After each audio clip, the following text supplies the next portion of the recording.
Hey students, today we are going to cover a new topic, number and their properties. This topic is very useful from 6th to 10th class. So starting from natural number. What is natural number? What are the natural numbers? If we talk about natural number, so if we write like x plus 4 is equal to 5, then x would be equal to 1. Here 1 is a natural number. And we can say x is also a natural number. So numbers from 1 to infinity, all numbers are known as natural number. These numbers are natural number. Now we can see natural number is the smallest box in all these boxes. So the second box is whole number. What are whole numbers? So if we write like this, x plus 4 is equal to 4, the value of x would be equal to 0. That means when in the sum of natural number 0 is added, then the number becomes whole number. When 0 is also added in natural number, so we can say from 0 to infinite, the all numbers are whole numbers. So this was the second smallest group. Now coming to the third box, that is of integers. Integers means we can write it like this, x plus 5 is equal to 4, x would be equal to 4 minus 5 minus 1, x would be equal to minus 1, where x is an integer. So we can say when all the negative numbers also added into whole number. And what was the whole number? When natural number plus 0 is equal to whole number. When negative number are also added into whole number, the number becomes integer. X is equals to minus 1. All the negative number when added into whole numbers, the numbers are known as whole number. So coming to rational number, if we like this, 2x plus 4 is equal to 5. 2x would be equal to 5 minus 4. 2x is equal to 1. X would be equal to 1 by 2. When x is equal to a by b and b is strictly not equal to 0, then the x would be known as rational number. And we can denote rational number like q, integer like z, whole number like w, and natural number like n. So this is the basic rule of numbers. Now coming to their properties. All the numbers have different kind of property. The first properties of number is known as closure properties. Closure property means when mathematical operations like addition, subtraction, multiplication, division, when these all are applied on two numbers that belong to same number set and the result obtained also belong to same number set, then that property is known as the closure property of on rational number. This was the closure property. Now when we apply closure property on all kind of number like natural number, whole number, integer, rational number, then what would be our result? See, if we talk about natural number, when a is a natural number, b is also a natural number, then the addition in case of natural number would also be a natural number. A plus b would also give a natural number. 1 plus 2 would be equal to 3, and we know 3 is a natural number. In case of subtraction, a minus b means 3 minus 5. 3 minus 5 would be equal to minus 2, and we know that negative numbers are not natural numbers, so the result would not be a natural number. A minus b would not belong to the same set, so closure property does not satisfy in natural number case. Now coming to product, a cross b. When we multiply 4 into 5, the result would be 20, and we know that all the 20, 30, these all are natural number, so the result would also belong to the same set. A by B. A by B means when 4 divided by 5, then this does not belong to a set of natural number, so the closure property would not get satisfied into this case. Now coming to whole numbers, when A and B both belongs to whole number set, then A plus B would be equal to whole number, because when 0 plus 5, 0 and 5 all are whole number. 0 is A, B is 5, then 5 is the result and 5 would be the whole number. Now coming to subtraction, A minus B. A minus B would not be a whole number, because 0 minus 5 would give a result in like minus 5, and minus 5 is not a whole number. Coming to multiplication, A into B would be a whole number, because when we multiply 0 into something, the answer would be 0. 0 into 4 would equal to 0. So this would also be a whole number. Discussing about A upon B. A upon B means this does not belong to whole number set, because when we take A as 6 and B as 5, the result would not be equal to whole number. So we can say the closure property would not get satisfied into whole number case. Coming to our third set, integers. When A and B both belong to a set integer, then A plus B would equal to integer, like minus 1 is A, 4 is B, minus 1 plus 4 would be equal to 3, and 3 belongs to the set of integer. A minus B. A minus B means when A is minus 4 and B is minus 5, the answer would be minus 9, and this minus 9 belongs to the set of integer. So we can say A plus B, addition and subtraction both belongs to closure property. Both satisfies the closure property. Now coming to product and division.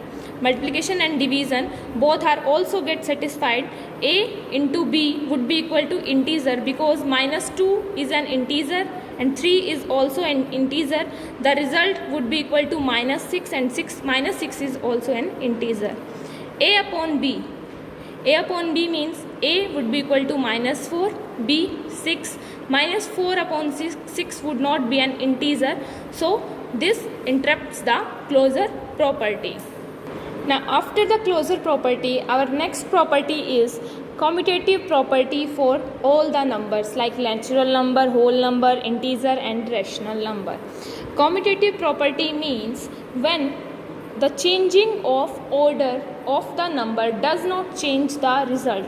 Means जब हम उनका order change कर दें but result change ना हो. Order change करने की sense में हम बात कर सकते हैं, जैसे if हम लिखते हैं a plus b और a plus b को हम b plus a के रूप में लिख दें, दैट मीन्स हमारा रिजल्ट चेंज ना हो. ऐसे ही हम हर ऑपरेशन में कर सकते हैं. This was only of addition. हम इसको अप्लाई कर सकते हैं इवन सब्ट्रैक्शन में, मल्टीप्लिकेशन में, डिवीज़न में. हम चारों ऑपरेशन के लिए इसको अलग अलग करके देख सकते हैं, जो हम इस टेबल में करके देखेंगे. For natural number, for whole number, for integer and for rational number. तो हमारा जो एडिशन, सब्ट्रैक्शन, मल्टीप्लिकेशन और डिवीज़न होगा, सबसे पहले एडिशन की बात करते हैं. नेचुरल नंबर में हम दो नंबर लेते हैं जो नेचुरल नंबर ही हैं, 2 + 3. अगर हम उनका ऑर्डर चेंज कर देते हैं, a + b को हम क्या करते हैं, चेंज कर देते हैं. a ये था, a यहाँ गया, b यहाँ गया. a + b आपस में क्या हुए, इंटरचेंज हो गए. तो इनका आंसर 5 ही रहेगा. चाहे हम इनको आगे लिखें, पीछे लिखें, तब भी इनका आंसर 5 ही रहेगा. दैट मीन्स इनका जो हमारा रिजल्ट है वो हमारा चेंज नहीं हो रहा due to the changing of order. This means कि नेचुरल नंबर हमेशा एडिशन के केस में कॉम्यूटेटिव प्रॉपर्टी को सेटिस्फाई करते हैं. In the case of subtraction, अगर हम लिखते हैं 2 - 3, द आंसर वुड बी -1. अगर हम लिखते हैं 3 - 2, तो आंसर होगा 1.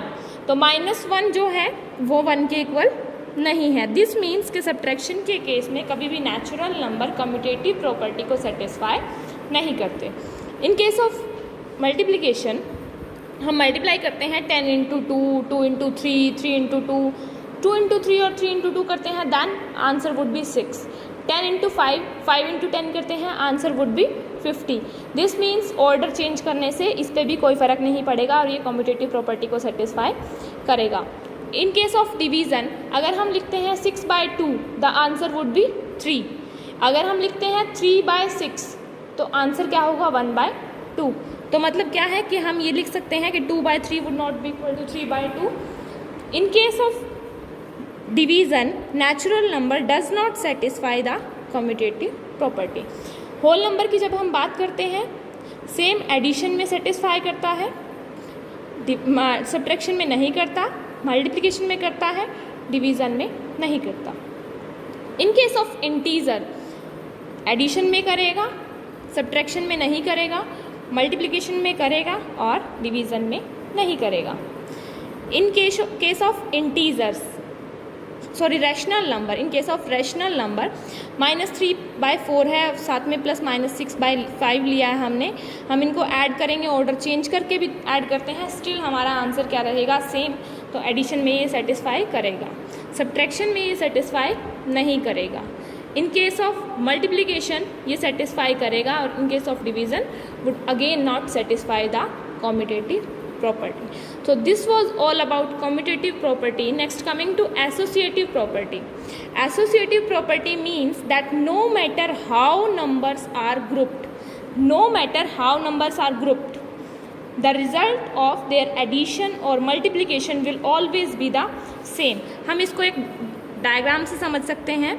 अगर हम यहाँ पे ऐसे बना लेते हैं, see if 3 circles are here and 4 circles are here and from out of the box 1 circle is here, would also equal to if we interchange the circle. See if the 3 circles are changed with 1, these 4 circles are changed with 3 and these 4 circle comes out of the box. इसका क्या मतलब हुआ, हमने इनका order change कर दिया. ये यहाँ पे थे, हमने इनको इससे चेंज कर दिया, इसको हमने 3 सर्कल से चेंज कर दिया, 1 को हमने 4 सर्कल से चेंज कर दिया.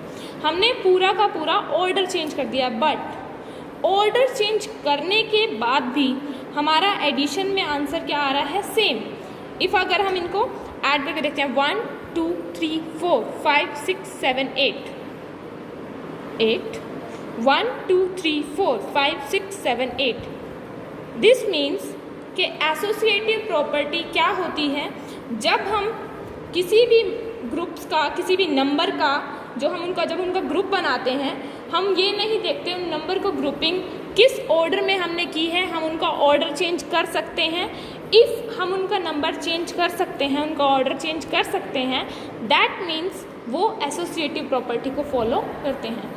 इन अदर केस अगर वो ऑर्डर चेंज करने पे आंसर चेंज कर जाते हैं, दैट मीन्स वो क्या करेंगे, एसोसिएटिव प्रॉपर्टी को फॉलो नहीं करेंगे. हम यहीं पे देख लेते हैं, हम यहाँ लिखते हैं 2 -3 -4. हम एक ब्रैकेट यहाँ लगाते हैं, ऐसे ही लिखते सेम है यहाँ पे 2 -3 ब्रैकेट यहाँ लगाते हैं -4. क्या इन दोनों का आंसर सेम होगा? हमें पता है हम हमेशा सबसे पहले ब्रैकेट के अंदर जो भी होता है उसको सॉल्व करेंगे. 3 - 4 would be equal to -1. 2 -1. This means 2 + 1 3. हम इसको सॉल्व करेंगे 2 - 3 -1 -4 -1 and -4 would be equal to -5. जो हमारी लेफ्ट हैंड साइड थी उसका आंसर आया हमारा 3. हमारी राइट हैंड साइड का आंसर आया -5. This means left hand side is not equal to right hand side.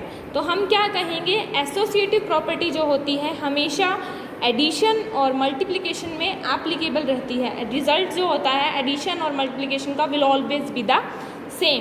But in case of division and in case of subtraction, neither in division nor in subtraction the associative property will not be followed. हम कह सकते हैं कि associative property follow नहीं होगी. ये हमारी properties थी.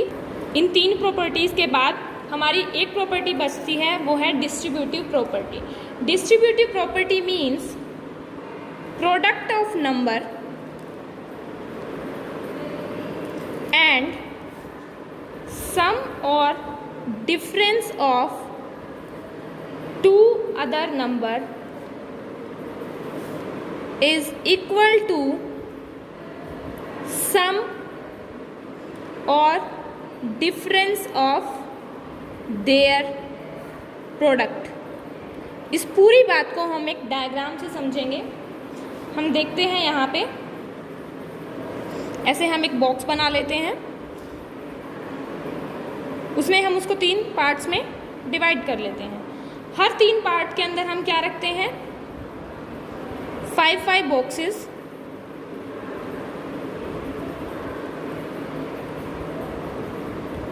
and from these 5 boxes 3 are filled and 2 boxes are unfilled, empty। so हम इसको कैसे लिखते हैं, ये टोटल रोज कितनी होंगी 3 प्लस 2 कितने हैं अनफिल्ड हैं, तो हम यहाँ लिखेंगे 2, और 3 कितने हैं फील्ड, तो हम लिखेंगे ये 2 into 3। अब ये हमने इसका शॉर्टकट मेथड निकाला है इन सारे बॉक्सेस को काउंट करने के लिए। ऐसे हम इसको काउंट कर सकते हैं। डिस्ट्रीब्यूटिव प्रॉपर्टी की अगर हम बात करते हैं तो हम इसको किसके इक्वल दिखा सकते हैं, हम ऐसे लिख सकते हैं, जो ये हमने एम्प्टी बॉक्सेस लिए हैं उनको हम सब ऐसे लाइन में लिख लें। 2 बॉक्सेस को 3 लाइन्स में लिख लिया हमने, प्लस डाल के हम लिख लेते हैं यहाँ पे जो हमने फील्ड बॉक्सेस लिए हैं, 3 बॉक्सेस थे हमारे फील्ड, ऐसे हम उन बॉक्सेस को ऐसे फिल करके लिख लेते हैं। ये कितना हुआ 3 into 2 प्लस 3 into 3, तो जो हमारा आंसर यहाँ से आएगा, जो यहाँ से आएगा, दोनों ही सेम होंगे। यही हमारे डिस्ट्रीब्यूटिव प्रॉपर्टी है, यही हमने यहाँ पे लिखा है। यहाँ हमने लिखा है कि प्रोडक्ट ऑफ अ नंबर, जो नंबर का प्रोडक्ट होता है और या सम या डिफरेंस होता है 2 अदर नंबर का, वो किसके इक्वल होगा, सम और डिफरेंस ऑफ देयर प्रोडक्ट। यही हमने लिखा था। अब अगर हम इसको सॉल्व करने की कोशिश करते हैं, 3 + 6 and 6 + 9, 3 into 2 + 3, 3 into 5, 3 into 5 would be equal to 15, 6 + 9 would be equal to 15। This means distributive property is satisfied, get satisfied। Distributive property क्या होती है, 2 केसेस में होती है, एडिशन और सब्ट्रैक्शन में। हम जब एडिशन में लिखते हैं तो हम उसको ऐसे लिख सकते हैं, a into b plus c would be equal to a into b plus a into c। ऐसे ही है जब हम सब्ट्रैक्शन में लिखते हैं डिस्ट्रीब्यूटिव प्रॉपर्टी, तो हम यहाँ लिख सकते हैं a into b minus c, a into b minus a into c। ये हमारी डिस्ट्रीब्यूटिव प्रॉपर्टी होती। So we have discussed 4 properties today, closure property, commutative property, associative property, distributive property. ये चारों प्रॉपर्टीज़ हमारे बहुत ही यूज़ में आती हैं। तो आज हमने नंबर्स और उनकी प्रॉपर्टीज़ के बारे में पढ़ा। Thanks for watching my video.